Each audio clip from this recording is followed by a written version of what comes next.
Domingo, meio-dia, almoço e ferrovia. É hora de abrir o baú da memória e contar uma história. Eu sou Átila Almada, pesquisador dos trilhos paulistas há quase 21 anos e autor de 3 livros sobre o assunto. Se você gosta de falar sobre ferrovia e quer saber a importância dela para a memória coletiva, o nosso assunto de hoje, não se esqueça, inscreva-se no canal, ative as notificações por meio do sininho e ao final do vídeo eu espero a sua curtida e o seu comentário. Pois bem, conforme prometido na semana passada, enfatizamos aqui a questão coletiva e a questão social da memória. Vamos nos referendar nos estudos da professora Ecléa Bose, do Departamento de Psicologia da Universidade de São Paulo, a USP, e fazer a relação com os trilhos. Afinal, o que a memória, a coletividade, a história, a lembrança e o esquecimento tem a ver com ferrovia? É isso que você vai ver agora. Embarque nesse trem.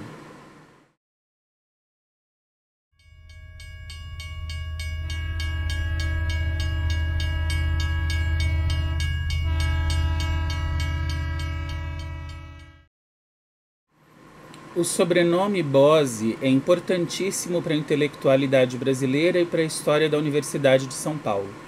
Enquanto Alfredo Bose foi grande ensaísta e pesquisador da literatura, sua esposa, Ecléa Bose, foi da área da psicologia. E dentre os vários estudos de Ecléa, eu quero destacar aqui um livro publicado no ano de 1994, chamado Memória e Sociedade, Histórias de Velhos. É deste livro que eu vou tirar o nosso pressuposto, o nosso escopo teórico, para nós construirmos a relação com a ferrovia. Claro que eu não pretendo aqui tecer uma resenha ou um ensaio sobre a obra de Ecléa. Me interessa trazer 3 pontos que são essenciais para o nosso tema. São esses pontos que você vai conferir comigo agora. Eu fiz aqui 3 inferências verbais a partir dos pontos da obra da Ecléa Bose, que eu quero debater com você, que eu quero apresentar.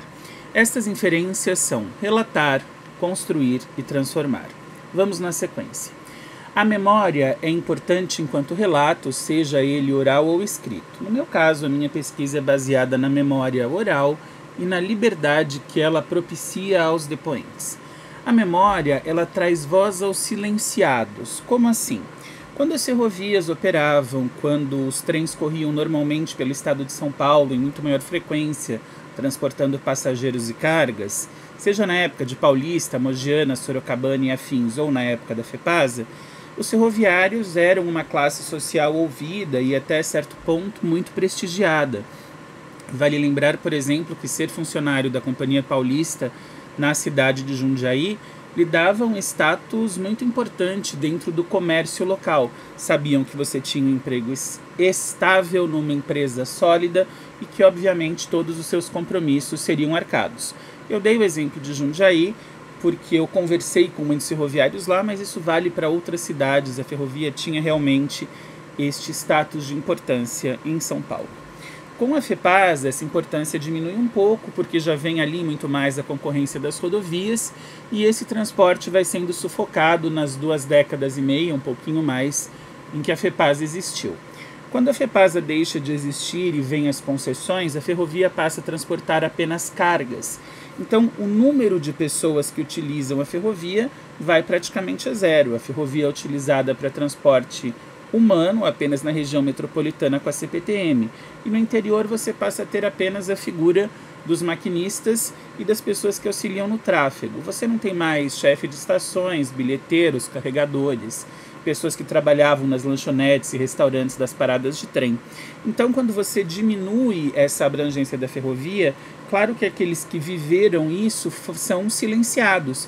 Eles deixam de ter voz porque eles deixam de ser, vamos colocar entre aspas a palavra que eu vou dizer a seguir, deixam de ser importantes para o andamento daquilo. Aliás, andamento que está muito mais para um freio, né? A ferrovia diminuiu muito, encolheu em termos de cidades atendidas e encolheu em termos de tráfego em relação ao que era décadas atrás. Ainda trafegam trens, claro, mas muito menos.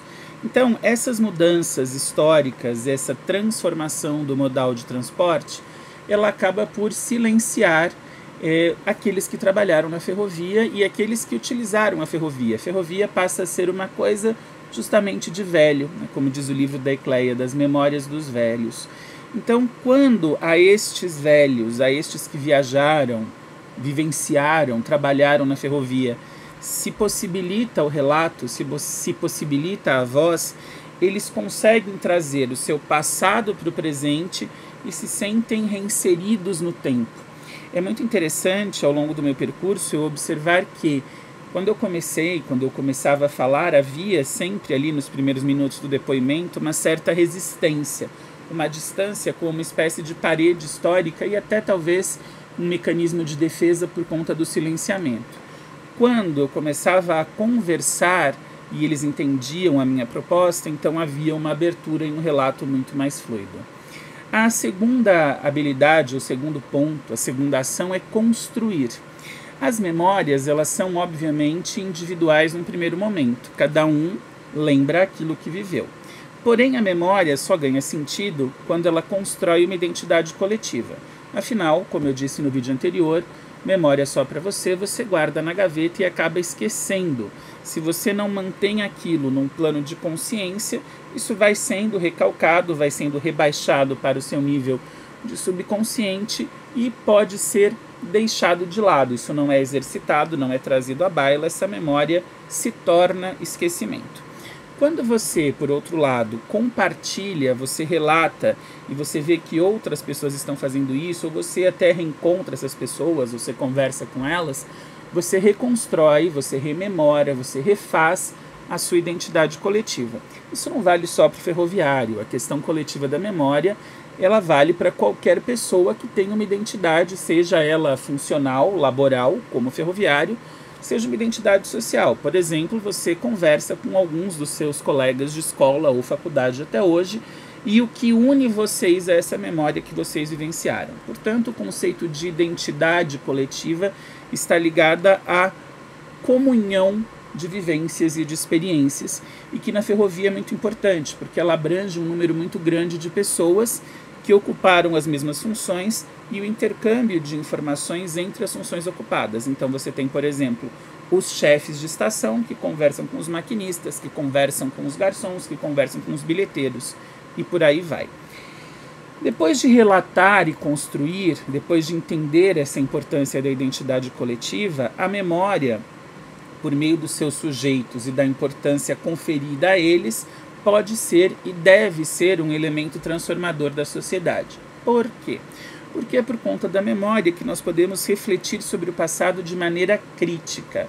Não significa condenar ou absolver ninguém a priori, mas significa perceber como as mudanças aconteceram, por que houve o silenciamento, por que foi importante retomar essa voz e, claro, olhar este passado de uma referência presente e apontar para o futuro.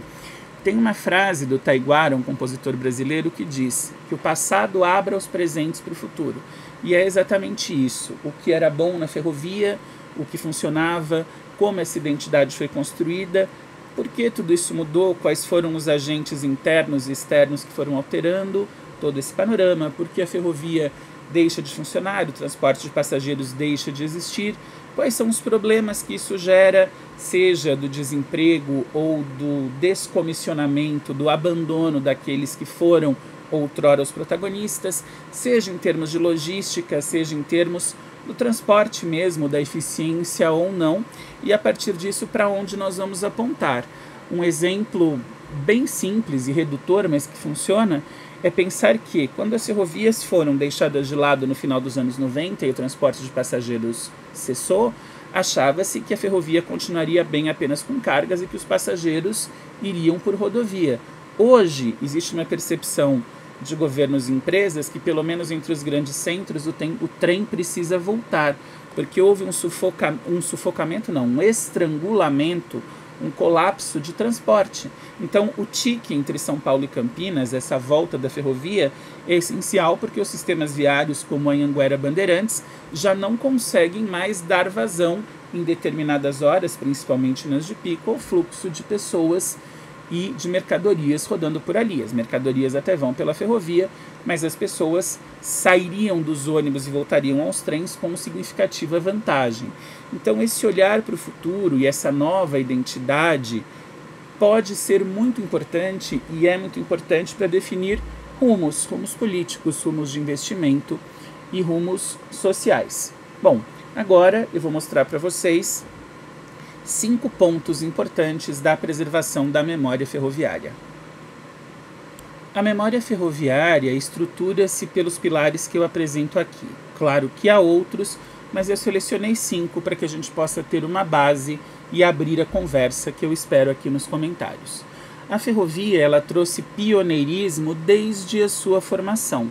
Desde a primeira Revolução Industrial, que foi a Revolução do Vapor, e ao início do século XIX, quando ela começa a existir na Europa, a ferrovia tem um pioneirismo a ela associado, porque foi o primeiro grande transporte de massas, de coletividade, de muitas pessoas, a longas distâncias. Então, a questão de viajar entre uma cidade e outra, que demandava horas e às vezes dias, e era feita em lombos de animais, enfim, passa a ser feita pelos trens com muito mais agilidade e eficiência se nós considerarmos a referência anterior. A ferrovia também foi muito importante para desenvolver tecnologias, a tecnologia de transporte e de transporte em grande quantidade, tanto para cargas quanto para passageiros. Desde a tecnologia energética, porque a ferrovia passa pelo vapor, né, pela queima da lenha e do carvão, enfim. Depois ela passa à eletrificação, você tem as ferrovias eletrificadas, que vem como a segunda Revolução Industrial, já que a segunda Revolução Industrial, em fins do século XIX, traz 2 matrizes energéticas novas, que são a eletricidade e o motor a combustão interna. E do motor a combustão interna temos as locomotivas movidas, por exemplo, a diesel, que são as chamadas locomotivas diesel-elétricas, em que o diesel é o combustível que aciona motores elétricos e faz as locomotivas andar. Nas locomotivas chamadas apenas de elétricas, o que aciona os motores é a tração vinda pelo terceiro trilho, a tração elétrica, ou por catenárias, que são os fios.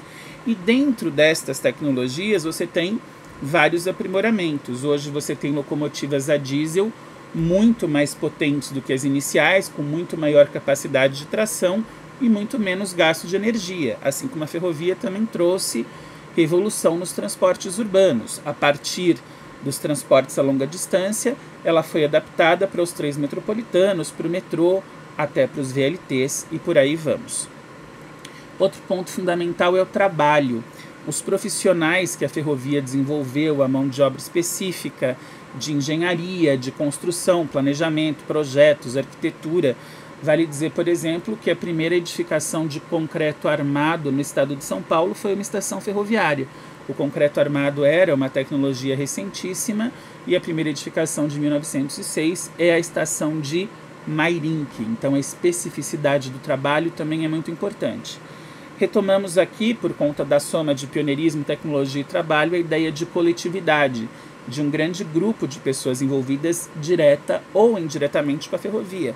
Veja lá que para construir o rodeiro de um vagão de carga, você tem o trabalho ali com o ferro, com o aço, você tem várias expertises que se somam, a questão dos trilhos, dos dormentes, tecnologia da madeira, tecnologia de conforto para os carros de passageiros, e podemos somar várias coisas que constroem um coletivo de trabalhadores. Esse coletivo de trabalhadores, diretos ou indiretos da ferrovia, se soma ao coletivo de usuários, de viajantes, de empresas que transportam cargas.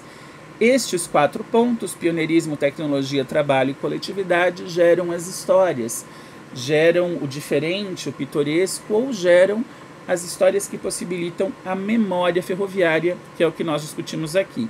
Perceba também a ideia de ciclo. Tudo isso continua, tudo isso anda sempre, porque uma coisa sempre leva a outra. Quando você bate nas histórias e na memória, você relembra o pioneirismo e com o desenvolvimento, ou com a volta do desenvolvimento da tecnologia ferroviária e do transporte ferroviário, novas coisas virão, novas tecnologias, mais trabalhadores, uma nova noção de coletivo que estabelecerá histórias e memórias, e essa roda se movimenta para sempre, assim como a roda de um trem. Eu espero que você tenha gostado desta abordagem um pouco mais teórica sobre a memória ferroviária, afinal é a minha área de pesquisa dentro da literatura e das ciências correlatas. Deixe aqui nos comentários se você quer mais vídeos como este, abordando outros aspectos técnicos e a relação entre a ferrovia e as demais vertentes do conhecimento. A gente se vê na próxima semana, no próximo domingo, claro, ao meio-dia. Um grande abraço e até lá!